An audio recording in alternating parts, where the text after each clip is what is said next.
आज हम आपके लिए लाए हैं भारत निर्वाचन आयोग का गणना प्रपत्र, यानी जो सरकार ने SIR का कार्यक्रम चलाया है और गणना प्रपत्र भरवाया जा रहा है। ऐसे में बहुत सारी जो है भ्रम की स्थितियां हैं, जो समाज के ऐसे जो है कम पढ़े लिखे लोग या जो पढ़े लिखे भी हैं मगर इसके अंदर कुछ ऐसी डिटेल्स मांगी गई है जिससे भ्रम की स्थिति है, वो परेशान है। तो हम ऐसी परेशानियों को दूर करने एवं गणना प्रपत्र SIR फॉर्म भरने का सही तरीका और क्या क्या इसमें प्रयोग होना है, क्या लगना है, इस संबंध में आपको जानकारी देंगे। आप बने रहिए और हमारे वीडियो को आगे तक देखते रहिए। मैं आपको सही और सरल तरीके से समझाता हूं।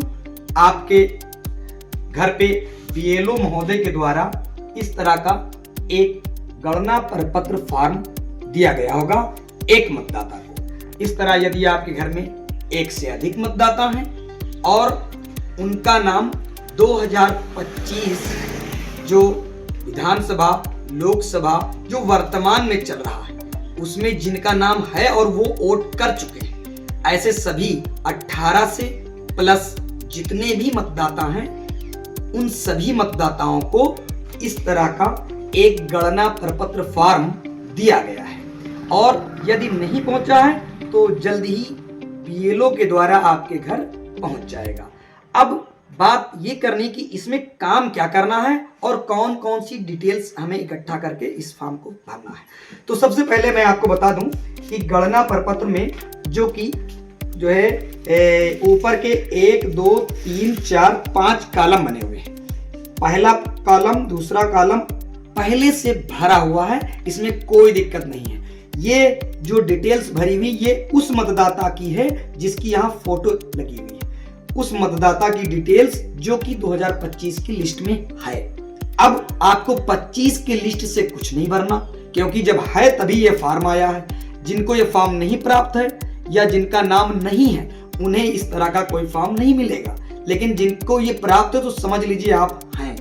अब रही बात इसमें इस फॉर्म को भरना कैसे, तो सबसे पहली बात इस फॉर्म में एक फोटो पहले से लगी है जो कि बहुत पुरानी है, यानी इसके बगल में एक डिब्बा बना हुआ है जिसके अंदर लिखा है फोटो चस्पा करें चिपकाएं। इसमें इस मतदाता को अपनी अभी हाल ही की ताजा फोटो लगानी है। फोटो में भी ध्यान रखें, आपको जो फोटो खिंचवाना है उस फोटो का पीछे का बैकग्राउंड व्हाइट कलर का होना चाहिए, यानी सफेद होना चाहिए।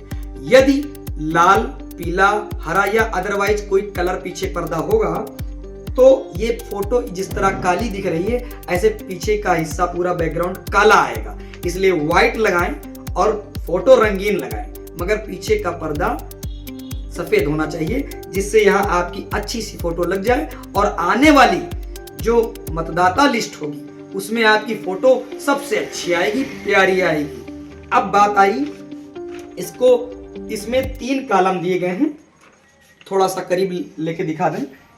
Column number 1 2 3। अब मैं बताना चाहूंगा कि कॉलम नंबर 1 में सभी मतदाताओं को कॉलम को पढ़कर अपनी डिटेल्स भरनी है, इसमें किसी की डिटेल्स नहीं भरनी। यदि मतदाता का नाम यहाँ पर मान लीजिए मतदाता है सावित्री जायसवाल, तो सावित्री जायसवाल को अपनी जन्म तिथि पहला कॉलम है, इसमें अपना आधार, इसको भरते समय अपना आधार, अपना पहचान पत्र, अपने माता पिता का पहचान पत्र यदि उपलब्ध है तो जरूर रखें। और इसके साथ 2003 की लिस्ट ऑनलाइन उपलब्ध है, आप अपने परिवार का निकाल लें और उसके बाद इस फॉर्म को भरना शुरू करें। सबसे पहले अपना आधार उठाएंगे और अपने आधार पर जो जन्म तिथि लिखी है या अपनी हाई स्कूल मार्कशीट पे यदि आप पढ़े लिखे हैं तो उसमें जो जन्म तिथि लिखी हुई है वो देखकर इसमें सही सही भर दें। दूसरा कॉलम है आधार संख्या वैकल्पिक, यानी कि इसमें आधार की संख्या डालनी है। सभी लोग लगभग मतदाताओं के पास आधार उपलब्ध है। आधार नंबर इसमें डालना है आपको, इस कॉलम में जो आप लाइन रेखा खींची हुई है इसके इस पार नहीं इस पार भरना है। इसके बाद मोबाइल नंबर, जो भी सदस्य फॉर्म भर रहे हैं वे अपना भी नंबर लिख सकते हैं। यदि एक परिवार में एक ही मोबाइल नंबर है तो पूरे परिवार के फॉर्म पर उसको वही मोबाइल नंबर लिख दें। यदि सबके पास है तो आप विभिन्न प्रकार का मोबाइल नंबर जो आपके घर में चालू है लिख सकते हैं। अब यहां बात आई मतदाता का पिता या अभिभावक का नाम। तो पिता का नाम, जैसे कि ये सावित्री जायसवाल जी हैं तो इनके पिता का नाम, ये शादीशुदा महिला है तो इनके पिता का नाम अपने पिता यानी मायके में अपने पिता का नाम लिखना है, ना कि ससुर का लिखना है। फिर इस पे पिता अभिभावक का नाम, पहचान पत्र संख्या लिखनी है, मतदाता पहचान पत्र की। यदि उनके पिता घर पे अपना पहचान पत्र रखे हुए हैं तो आप अपनी माता और पिता यानी कि जो यहाँ की बहू है, पुत्रवधू है, वो महिला अपनी मायके से मंगा ले ताकि आसानी से लिखा जा सके। यदि किसी के पास नहीं है तो कोई परेशान होने की जरूरत नहीं है। अपने माता पिता का सबको नाम मालूम है। पहचान पत्र संख्या यदि उनके पास उपलब्ध है तो यहाँ पर पिता का पहचान पत्र संख्या डाल दें। यदि नहीं उपलब्ध है तो माता का नाम लिखकर माता का पहचान पत्र संख्या डाल दें। यदि उनका भी नहीं उपलब्ध है तो पहचान पत्र मतदाता इपिक नंबर के सामने डैश कर दें। ठीक है। इसके बाद लिखा हुआ है माता, पति या पत्नी का नाम। तो अब जो यहाँ मतदाता, मान लीजिए सावित्री जायसवाल जी हैं तो इनके पति का नाम यहाँ लिखा जाएगा। और यदि इनके पति का फॉर्म भरा जा रहा है तो उसमें पत्नी का नाम लिखा जाएगा। तो यहाँ पर पत्नी का भरा जा रहा है तो यहाँ पर इनके पति जो भी होंगे वो उनके आधार कार्ड से देखकर यहाँ पर लिख देंगे। फिर लिखा है कि पति का यदि पहचान पत्र है तो उनका मतदाता पहचान पत्र इपिक संख्या यहाँ पर लिख दिया जाए। तो यदि उपलब्ध है तो आप यहाँ लिख देंगे। यदि उपलब्ध नहीं है तो 2003 की लिस्ट में भी आखिरी कॉलम में दिया गया है मतदाता पहचान पत्र संख्या, वहां से डाल दें। यदि वहां भी नहीं लिखा है तो कोई परेशान होने की जरूरत नहीं है, इसमें डैश कर दें। अब ये हो गया सामान्य जानकारी अपनी स्वयं की मतदाता की, ये सबको भरना। अब कॉलम नंबर 2 की बात करेंगे।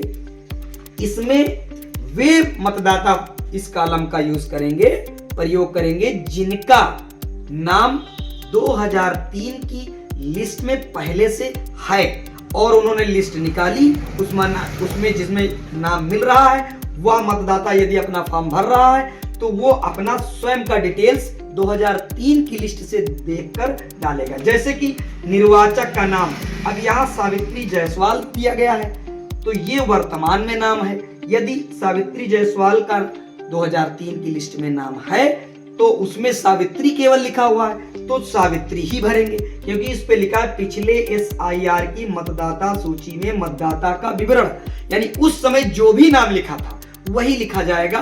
बाद में क्या है उससे नहीं मतलब, वो डिटेल तो आपने यहाँ दे दिया। अब पुराना डिटेल लिखना है, उसमें कुछ चेंज नहीं करना है।